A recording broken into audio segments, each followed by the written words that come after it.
Halo minasan, jumpa lagi bersama DJ Channel. Kali ini kami akan mencoba untuk mengupas sebuah anime menarik yang berjudul Kimetsu no Yaiba atau yang juga biasa disebut Demon Slayer. Kimetsu no Yaiba merupakan sebuah seri manga Jepang yang ditulis dan diilustrasikan oleh Koyoharu Kotoge. Selain memiliki cerita yang menarik, anime garapan Ufotable ini memiliki grafis yang keren. Sebelum lanjut, buat kalian yang baru saja menemukan channel ini, silahkan untuk subscribe dulu ya. Jangan lupa juga untuk menyalakan notifikasinya, agar kami semakin semangat untuk menghadirkan konten-konten menarik buat kalian. Oke, langsung saja. Persiapkan diri kalian, and enjoy.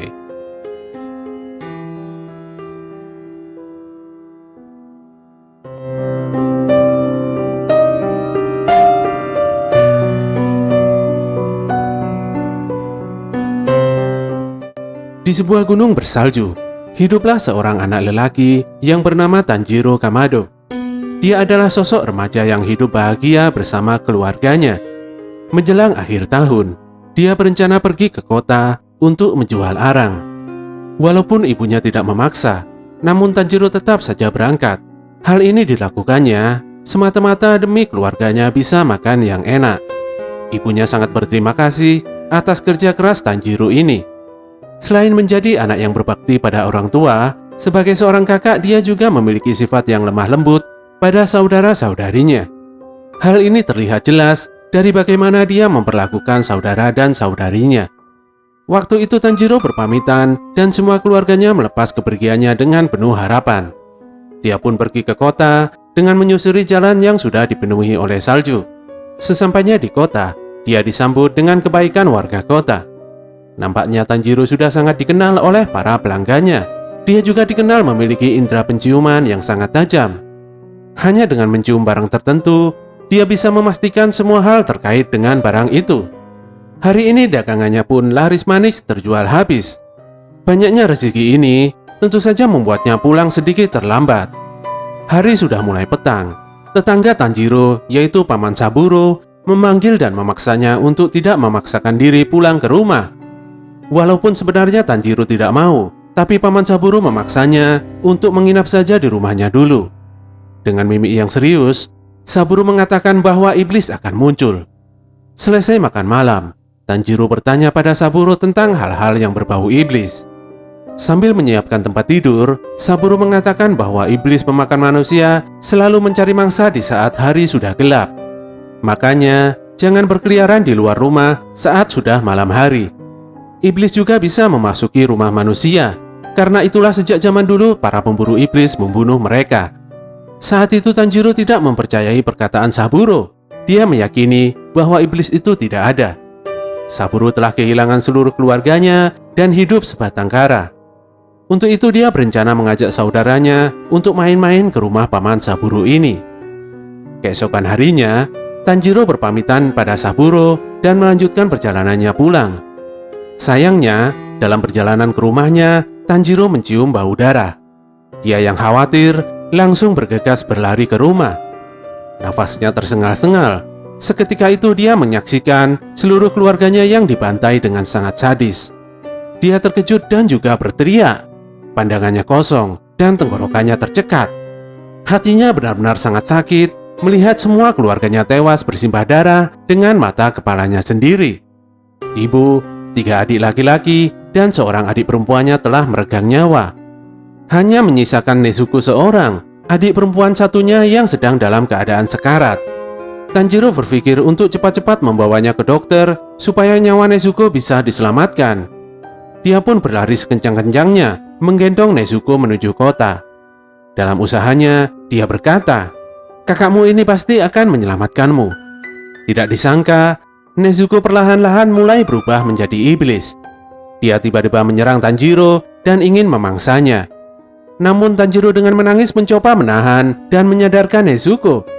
Kekuatan Nezuko benar-benar besar, tapi Tanjiro tidak menyerah. Dia terus mencoba menyadarkan saudarinya ini. Usahanya pun mulai berhasil. Nezuko tak terasa telah menitikkan air matanya. Tiba-tiba muncullah seorang pemburu iblis yang bernama Tomio Kagyu yang datang dan mencoba memenggal kepala Nezuko. Namun Tanjiro memohon dan bersujud pada Gyu supaya dia mau melepaskan Nezuko. Tanjiro berjanji akan mengubah Nezuko kembali menjadi manusia, walaupun itu sebenarnya sangat mustahil. Dia juga berjanji akan mencari pembunuh keluarganya dan menyelesaikan masalah ini dengan segera. Kyu sangat marah pada Tanjiro. Dia tidak menginginkan Tanjiro bersujud karena hal itu adalah kelakuan orang yang lemah. Sebenarnya Kyu sangat menghargai Tanjiro. Dia sengaja marah-marah hanya untuk menguatkannya. Kyu menusukkan pedangnya pada tubuh Nezuko. Cerita Nezuko membuat Tanjiro melakukan perlawanan dengan mengambil kapaknya. Tanjiro memanipulasi serangan dengan melempar batu bersamaan dengan kapaknya ke atas dan seolah-olah menyerang Kyu dengan kapaknya. Tanjiro menyadari dia tidak akan bisa menang melawan Kyu. Walaupun pada akhirnya Tanjiro dilumpuhkan dengan mudah, Kyu sungguh terkecoh. Serangan kapak udara Tanjiro hampir saja mengenainya. Kyu sangat tertegun dengan kemampuan Tanjiro. Melihat sang kakak yang jatuh tersungkur, membuat Nezuko menyerang Kyu dan segera melepaskan dirinya. Saat Kyu mengira Nezuko akan memaksa Tanjiro, faktanya dia malah melindungi kakaknya dari sosok Kyu. Saat iblis kelaparan, mau itu saudara atau keluarganya, pasti dia akan langsung dimakan karena mereka memerlukan banyak energi. Nezuko saat ini sedang terluka. Dia pasti menggunakan energi yang sangat besar untuk menyembuhkan lukanya itu. Jadi bisa dipastikan saat ini Nezuko benar-benar sangat kelaparan. Dia pasti ingin segera memakan manusia, walaupun itu adalah kakaknya sendiri. Kyu sudah sering melihat tragedi seperti ini. Anehnya Nezuko malah melindungi Tanjiro dan mengancam Kyu. Kyu nampak penasaran. Dia akhirnya memutuskan untuk membiarkan Tanjiro dan Nezuko setelah mengetahui fakta bahwa Tanjiro adalah anak yang kuat dan cerdas. Sementara Nezuko terus melindungi kakaknya walaupun dia sudah berubah menjadi iblis. Kyu benar-benar menaruh harapan yang besar pada mereka berdua. Dia pun langsung memukul Nezuko dan membuatnya pingsan seketika. Dalam tidurnya, Tanjiro seolah-olah telah dikerumuni oleh ibu dan adik-adiknya yang telah meninggal dunia. Dengan lembut ibunya meminta maaf karena telah meninggalkannya. Sang ibu juga berbisik minta tolong supaya Tanjiro bisa menjaga Nezuko dengan baik. Setelah sadar, Tanjiro menangis. Dia menggenggam erat baju Nezuko yang ternyata masih pingsan di sebelahnya. Kyu yang sedari tadi berjaga memerintahkan Tanjiro untuk menemui seorang kakek bernama Sakonji Urokodaki yang tinggal di kaki Gunung Sagiri. Suasana bersalju ini membuat kondisi Nezuko baik-baik saja. Kyu pun memperingatkan Tanjiro untuk menjauhkan adiknya dari sinar matahari. Setelah itu, dalam sekejap mata Kyu pun langsung menghilang. Tanjiro pun kembali ke rumahnya dan memakamkan semua anggota keluarganya dengan layak.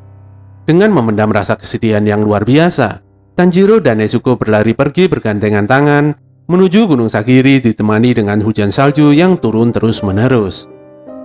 Tanjiro dan Nezuko masih terus melanjutkan perjalanannya menuju Gunung Sagiri. Di tengah jalan, dia membeli sebuah keranjang dari seorang petani. Sebagai orang yang baik, dia bersikeras membeli keranjang tersebut, walaupun sebenarnya Pak petani ingin memberikannya secara gratis padanya. Tanjiro yang terampil langsung menganyam dan memodifikasi keranjang tersebut dengan lapisan bambu sedemikian rupa, sehingga bisa muat membawa Nezuko masuk ke dalamnya. Mereka harus segera melanjutkan perjalanannya, walaupun siang hari di mana Nezuko tidak bisa terkena sinar matahari. Nezuko ternyata bisa melakukan perubahan ukuran tubuhnya dari wanita dewasa menjadi sosok seorang bocah, sehingga bisa muat masuk ke dalam keranjang. Malam pun tiba, mereka terus berjalan hingga menemukan sebuah kuil. Saat itu, Tanjiro mencium aroma darah dan segera berlari menuju kuil untuk menyelamatkan orang yang terluka. Sayangnya, pikirannya meleset. Semua manusia itu telah tiada. Mereka dihabisi oleh sesosok iblis pemakan manusia. Tanjiro begitu terkejut bukan main menyaksikan pembantaian ini. Nezuko begitu kelaparan saat melihat mayat manusia berkelimpangan di depannya. Dia terus menekan rasa laparnya dengan tidak memakan daging manusia yang telah bersimbah darah tersebut. Sesaat kemudian dia tersadar saat melihat kakaknya yang sedang diserang oleh iblis dan membuatnya langsung bergerak menendang kepala sang iblis hingga lepas dari tubuhnya. Tapi walau kepalanya telah terlepas, si iblis ini masih hidup dan bisa menggerakkan tubuhnya. Si kepala iblis ini menjadi marah dan bingung mengapa ada iblis yang membantu manusia. Tubuh tanpa kepala itu pun langsung menyerang Nezuko dengan brutal. Sementara kepalanya sendiri tumbuh 2 lengan dan menyerang Tanjiro. Pertarungan terpecah menjadi 2 bagian. Tanjiro yang masih tidak percaya dengan apa yang terjadi, tetap berusaha untuk menyelamatkan Nezuko. Tangan dan tubuhnya terkekang oleh kepala iblis, jadi dia langsung membenturkan kepalanya sendiri ke kepala si iblis. Kepala Tanjiro sangat keras, hingga membuat si iblis mengerang kesakitan. Tanjiro kemudian menghempaskan si iblis dengan kapaknya, hingga si iblis tidak bisa bergerak dan tertahan di sebuah pohon. Sesaat setelah menemukan adiknya, Tanjiro langsung menerjang tubuh si iblis hingga jatuh ke dalam jurang. Hal ini membuat kepala si iblis yang terkekang menjadi kaget, kebingungan, dan pingsan. Sekembalinya di kuil, Tanjiro masih ragu untuk membunuh kepala iblis. Sakonji Urokodaki kemudian muncul dan memerintahkan Tanjiro untuk segera membunuhnya. Sayangnya Tanjiro masih ragu-ragu. Dia adalah anak yang baik dan mempunyai empati yang tinggi bahkan pada iblis sekalipun. Si iblis itu pun mulai sadar dan mencoba membunuhnya. Tapi fajar mulai menyingsing, di mana sinar matahari langsung membakar kepala si iblis itu hingga menjadi abu. Urokodaki benar-benar kecewa dengan sikap Tanjiro yang lamban dalam mengambil keputusan. Dia telah gagal membunuh si iblis sebelum matahari terbit. Keteguhan hatinya begitu dangkal. Tanjiro tidak bisa berkata apa-apa menghadapi omelan Urokodaki. Namun Urokodaki tetap akan membawanya ke Gunung Sagiri dan mengujinya untuk mengetahui apakah dia pantas menjadi seorang pemburu iblis. Urokodaki berlari dengan cepat dan tanpa suara, sementara Tanjiro mengikutinya dengan nafas yang tersengal-sengal. Sesampainya di Gunung Sagiri, Tanjiro tidak bisa bersantai-santai karena Urokodaki mulai mengajaknya untuk berlatih dengan menaiki gunung ini. Di atas gunung, Urokodaki memerintahkan Tanjiro untuk kembali ke rumahnya sebelum fajar. Tanjiro awalnya merasa yakin bisa segera sampai ke rumah Urokodaki. Sayangnya dia menjadi kebingungan setelah melihat banyaknya jebakan yang disiapkan untuk menghalangi jalannya. Udara yang tipis juga membuat Tanjiro susah bernafas. Dengan tenang, dia memaksimalkan indera penciumannya yang sangat tajam untuk mendeteksi aroma jebakan dan menghindarinya. Lambat laun, dia mulai bisa mengetahui arah jebakan dan dengan tekad yang tinggi, dia bisa kembali dengan selamat ke rumah Urokodaki walaupun mengalami kepayahan yang sangat luar biasa. Saat itu Urokodaki mengingat tentang surat yang telah dikirimkan Giyu padanya. Surat itu berisikan tentang keinginan Giyu agar Tuan Urokodaki melatihnya menjadi seorang pemburu iblis. Melihat potensi dan kemampuan Tanjiro dengan mata kepalanya sendiri, membuat Urokodaki Sakonji yakin dan mengakui kemampuannya.